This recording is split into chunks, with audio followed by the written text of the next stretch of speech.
Hola, ¿qué tal? Asistimos a un nuevo episodio del canal Marisa Damián, el nuevo viaje a Ítaca. En esta parte de la Celestina vamos a hablar del amor y de la libertad en la Celestina. Voy a ver si puedo hacerlo lo más breve posible. Como en otras ocasiones lo he hecho muy extenso, pues voy a ver si puedo abreviar un poco.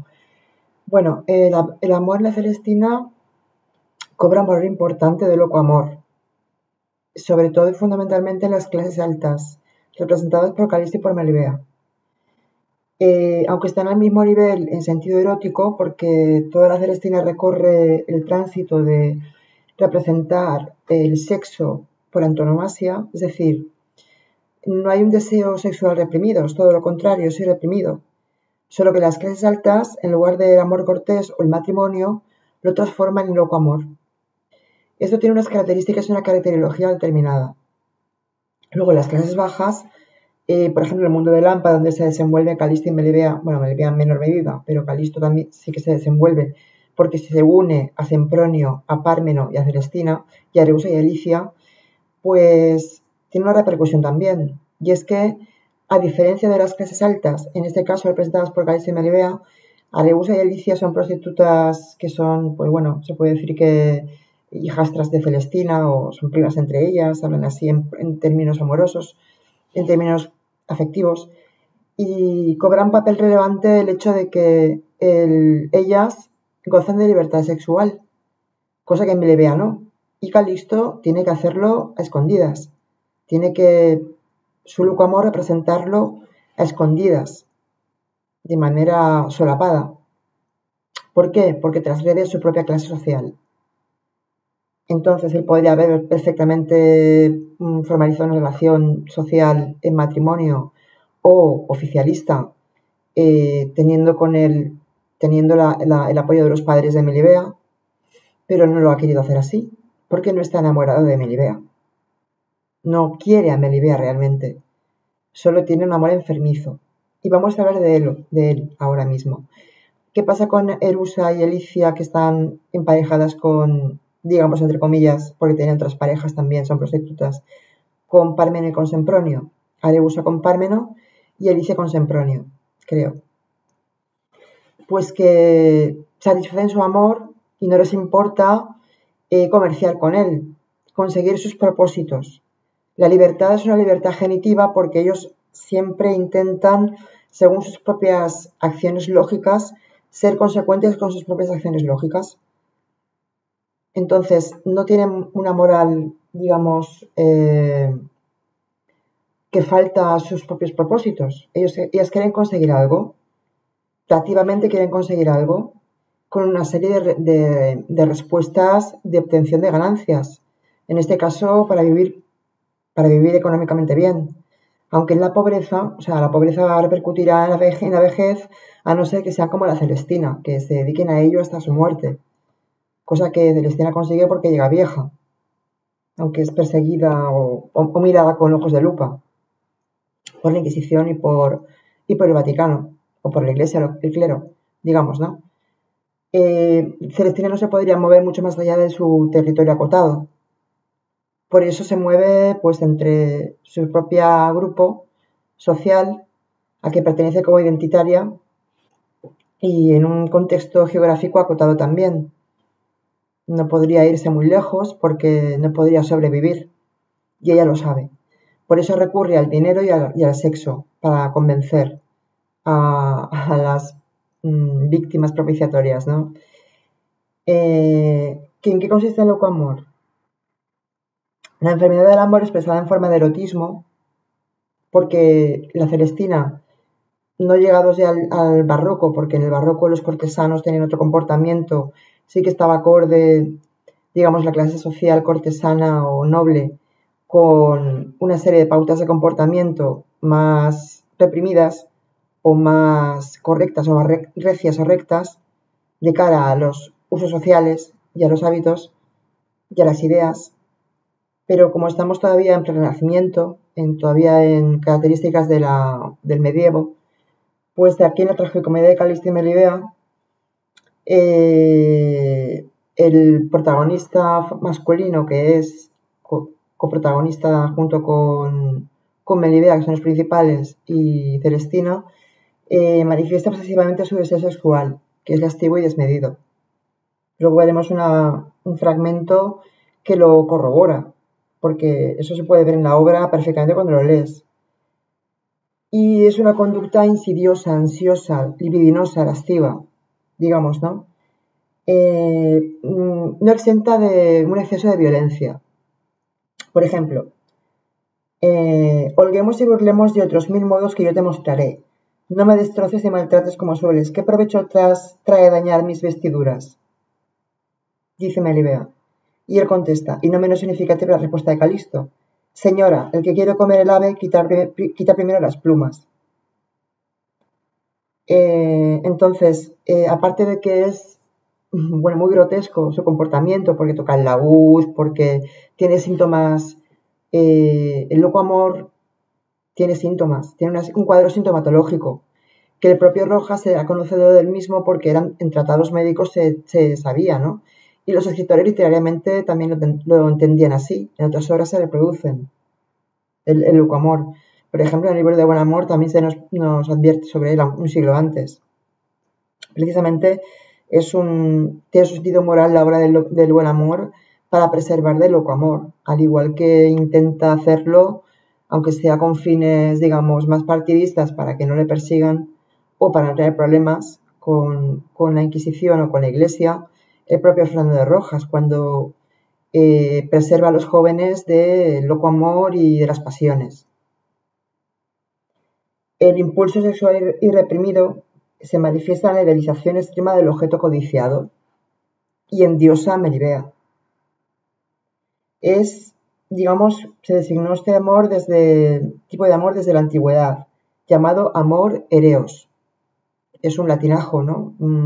Una alegoría latina, un tópico medieval también. Y afectaba principalmente a los jóvenes varones de clase alta que practicaban esto, porque había muchos más, aparte de Calisto. Como sabéis, Celestina arreglaba parejas. Era la alcahueta, la puta alcahueta, como la llaman vulgarmente, con ese vulgarismo en el libro. Y la pauta amorosa se diferenciaba de la femenina, aunque también las mujeres estaban enfermas y recurrían a las alcahuetas, en este caso a la Celestina, en esta obra. Melibea también se declara enferma de amor. Y entonces Celestina recurre a la terapia. ¿Qué terapia es esta? Pues dar rienda suelta al deseo sexual, que se materialice, aunque sea escondidas, en el huerto, que ya llegamos a locus amoenus, que hemos hablado en otras ocasiones. La característica del loco enamorado es la tendencia a la exageración y a conductas extravagantes, fácilmente detectables a simple vista, que resultan ridículas en el caso de Calisto, porque se hiperboliza al máximo. Es la hiperbolización máxima de la ridiculez. Es la concentración obsesiva en la amada, una alienación perpetua, temporal, parece ser, pero porque luego cuando se satisface el deseo sexual parece ser que se calma un poco y es un poco más sensato, aunque no deja de ser patético su comportamiento, el típico arquetipo del antihéroe, diríamos, ¿no? Jung lo podría escribir perfectamente bien. Cuando dice yo, Melibea soy, yo, Melibea adoro y Melibea creo y a Melibea amo, convierte a Melibea en el objeto sacrílego y su amor en verdadera falta de Dios sin cometer un sacrilegio, porque endiosa a Melibea, lo convierte en su obsesión y en su destino religioso, como si fuera una personificación del propio Dios, representado en el amor erótico. Entonces eso en la época no se entendía como una cosa correcta, equitativa, equilibrada, sino enfermiza. Había una serie de síntomas psíquicos y luego somáticos. Dolor de cabeza, arritmias, sudores. Estos fenómenos definen la actitud psicológica del protagonista, que dice: haz de manera que en solo verte a ella, a ti juzgue la pena que a mí queda y fuego que me atormenta, cuyo ardor me causó no poder mostrarle la tercia parte de esta mi secreta enfermedad, según tiene mi lengua y sentido ocupados y consumidos. Tú como hombre libre de tal pasión hablarla haz a rienda suelta. le dice a Sempronio. Y Sempronio siempre se muestra reticente. Intenta convencer al amo de que está un poco ido y que tiene que cuidarse de esa obsesión que las mujeres, como tienen también ideas misóginas, Sempronio, pues que la rechace o que la trate como la tiene que tratar, pero que no se obsesione tanto. Y le contesta, más, ¿cómo iré? Que en viéndote solo dices desvaríos de hombres sin seso, suspirando, gimiendo, maltrovando, holgando con lo oscuro, deseando soledad, buscando nuevos modos de pensamiento de pensativo tormento. Donde se perseveras o de muerto o loco, no podrás escapar. Si siempre no te acompaña quien te allegue placeres, diga donaires, diga canciones alegres, cante romances, cuente historias, pinte motes, finge cuentos, judie naipes, arme mates, finalmente que sepa buscar todo género de dulce pasatiempo, para no dejar trasponer tu pensamiento en aquellos crueles desvaríos que recibiste de aquella señora en el primer trance de tus amores, ¿vale? A pesar de los esfuerzos de Sempronio de que desista de su comportamiento extravagante, histriónico, Calisto no lo hace. ¿Cómo simple? ¿No sabes que alivia la pena llorar la causa? ¿Cuánto es dulce a los tristes quejar su pasión? Él se vanagloria, se enorgullece de su comportamiento. Y además lo hace público. No le importa que le llamen loco. Solo le importa Melibea. En esa fase del amor loco. Luego se satisfará el amor sexualmente y entonces ya habrá conseguido su propósito. Pero luego se complican las cosas, por supuesto, porque luego están las otras subtramas. ¿Cuánto descanso traen consigo los quebrantados suspiros? ¿Cuánto revelan y disminuyen los lagrimosos gemidos del dolor? ¿Cuántos escribieron consuelos no dicen otra cosa? Y siempre le contesta, también, definitivamente. Lee más adelante, vuelve la hoja. Hallarás que dicen que fiar en lo temporal y buscar memoria de tristeza que es igual género de locura. Le llama loco a la cara, en pocas palabras. ¿Y qué dice Celestina del amor? Pues Celestina se aprovecha todo lo máximo que puede, aparte de la avaricia, del sexo y del dinero, que son los tres principales temas en torno a esa relación que existe radial entre Celestina y los demás personajes. Es dialéctica. Los personajes cobran una individuación, son importantes por sí mismos, incluso los secundarios, incluso Aroso y Alicia, porque planean un plan cuando mueren los criados, sus novios. Entonces, para castigar a Calisto. Tienen individuación, importancia per se. Pero, pues, la relación dialéctica con Celestina es que Celestina tiene un poder que no tienen el resto de cortesanos, y ahí está el tema de la libertad. Porque parecen ser más libres los de clase baja que están en el mundo de Lampa, como ellos, de la miseria y al mismo tiempo del desarraigo moral, que no les importan las consecuencias de sus actos y genitivamente hacen lo que les da la gana, no les importan las causas. Ya veremos luego las causas, le contesta Celestina a Sempronio, de nuestros actos. Primero consigamos ganancias, aprovechémonos todo lo máximo que podamos de Calisto y que luego repartiremos. Yo te daré una partecilla, le dices a Pármeno o a Sempronio, uno de los dos. Y claro, luego se lo echan en cara cuando van a verla y se reproduce ahí la batalla que se consume finalmente con la muerte, a cuchilladas. Pero ese afán de libertad se ha consumido, no se consigue al final porque todos los personajes tienen parte del nihilismo que refleja la obra de Fernando de Rojas y que el objetivo y el sentido de la obra quiere definir. Un nihilismo por el que acaban todos sin conseguir nada de lo que se proponen. Y su propósito también era elevado, dentro de sus propias argucias. No tenían propósitos de nobleza, propósitos de cortesanía, propósitos de elevados sentimientos morales o de conseguir ganancias respetuosamente, porque no podían, pero sí que lo hacían bajo mano, lo hacían escondidas, lo hacían en su propia acotación geográfica, en su propia casa, a escondidas. Lo que no dicen en público, lo dicen entre ellos. Y ahí en eso tiene que ver también las acotaciones indirectas y los apartes, que ahí conocemos los sentimientos y emociones de los personajes, porque ellos mismos piensan, y el público es conocedor de ello porque Fernando Rojas quiere que sea así.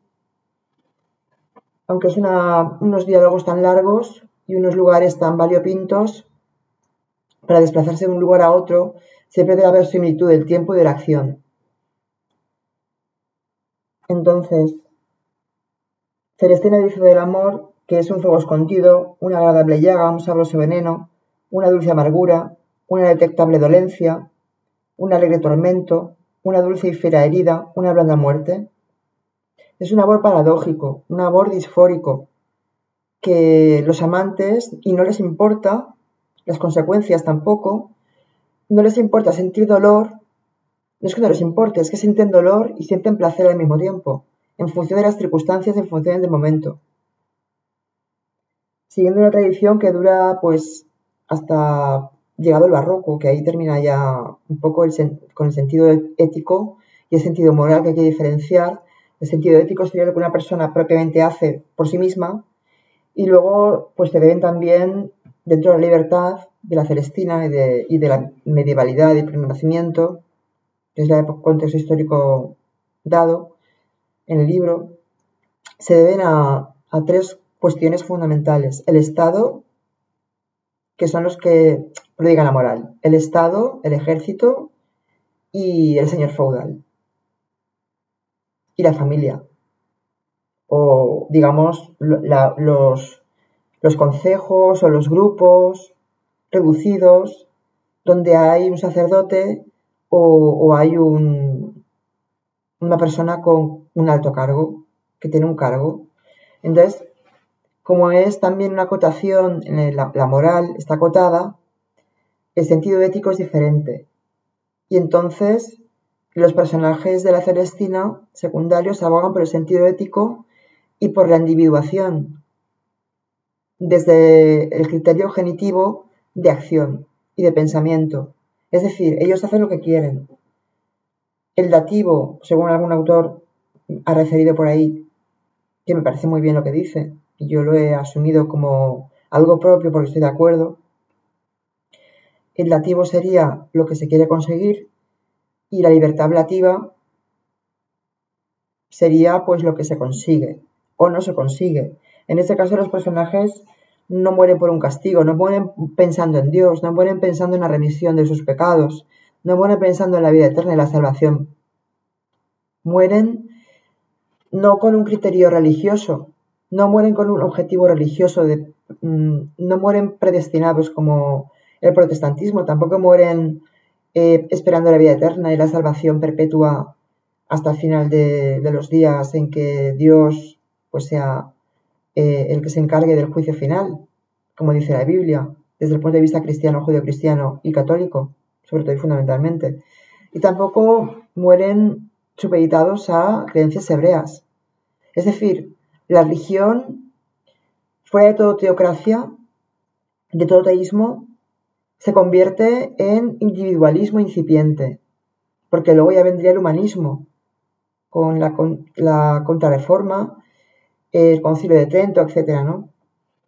Entonces hay que tener esto en cuenta porque todas las ideas que se presuponen en la sociedad son reales y la Celestina es un documento histórico muy fehaciente, muy revelador de cómo pensaban. Y los personajes, puestos en boca en tanto en hechos como en acciones, por parte de Fernando Rojas, el autor, o el que se supone autor, porque de eso ya hemos hablado también, que hay Carta a un amigo, las confesiones y los añadidos, que parece ser que es una obra que él fue desarrollando a partir de un manuscrito que se encontró, etc. Pero bueno, hay probables hipótesis y muchos estudios al respecto. No vamos a entrar ahí porque no es mi intención. Tampoco soy divulgadora historicista, ni soy historiadora, ni soy investigadora. Solo me documento y pues me parece bien expresar lo que expreso porque lo he investigado y me parece bien algunas cuestiones y consideraciones que de manera ecléctica expongo. Entonces, Melibea y Calisto, volviendo al tema del amor, se consideran enfermos y no les importa para nada. Ellos sienten dolor y placer al mismo tiempo. Dentro de las pulsiones, se puede ver también desde el punto de vista psicoanalítico, que es el Eros y el Tánatos, el principio de vida y muerte, dentro del amor, dentro del terreno del amor, supeditado al amor loco, al amor enfermizo, al amor sexual no permitido por la sociedad, ¿vale? Y entonces ahí podríamos ver muchas manifestaciones psicológicas de las pulsiones reprimidas, por ejemplo, pues no sé, muy edipiano o muy complejo de Edipo, complejo de Electra, entraría por ahí por el medio. No me he puesto a investigar lo que dicen los psicoanalistas al respecto de la obra, porque no sé si hay estudios al respecto tampoco, pero se me ocurre que los personajes eh, sufren al mismo tiempo las pulsiones según les viene el momento. Y hay un principio de vida y un principio de muerte, idealizados en el Eros, el principio de vida, y Tánatos, el principio de muerte, por el cual sucumben y pues, producen renacimientos, muertes, renacimientos, muertes, renacimientos, muertes consecutivamente en todas las acciones que emprenden, hasta que al final la muerte física les llega. Entonces, claro, ante la muerte física no hay manera de cambiar las cosas. Si uno no ha conseguido nada y no quiere la salvación eterna y se queda en el vacío, pues es el proceso más nihilista que puede existir. Y yo creo que Fernando de Rojas podría definir el libro en cuanto a la argumentación y en cuanto a los acontecimientos que le suceden como un libro ateo. O que los personajes lo son, digamos, ¿no? Porque no esperan, incluso Pleberio no se plantea tampoco una remisión religiosa, no se plantea la contrición, un acto de contrición. Cuando hace el planto, no plantea un acto de contrición, eh, pues confiando en Dios, como hemos visto en el vídeo anterior. El planto de Pleberio va contra la muerte, va contra el mundo y va contra la fortuna. Y también contra su hija, a la que le echan cara que por qué no ha muerto él en lugar de ella y que todos sus bienes ya no le pertenecen a él, porque no le pertenecen a ella, porque ha perdido su bien más preciado. Eso es el sentido nihilista por antonomasia, representada por Pleberio. Y es lo que no creo que no quedó cerrado del todo en el vídeo anterior cuando hablaba de Planto. Bueno, pues esto es lo que os puedo decir de la libertad, del amor en la Celestina, según lo que yo he investigado. Espero que os haya gustado, que hayáis encontrado vuestras propias conclusiones, que si queréis, pues hay mucha documentación al respecto y muchas buenas webs y sitios en internet que exponen estudios y análisis. Y yo, pues por mi parte, he hecho lo que he podido también respecto a una investigación personal. Pues espero que estéis bien, reitero, y bueno, pues hasta pronto. Chao, Marisa Domene Castillo.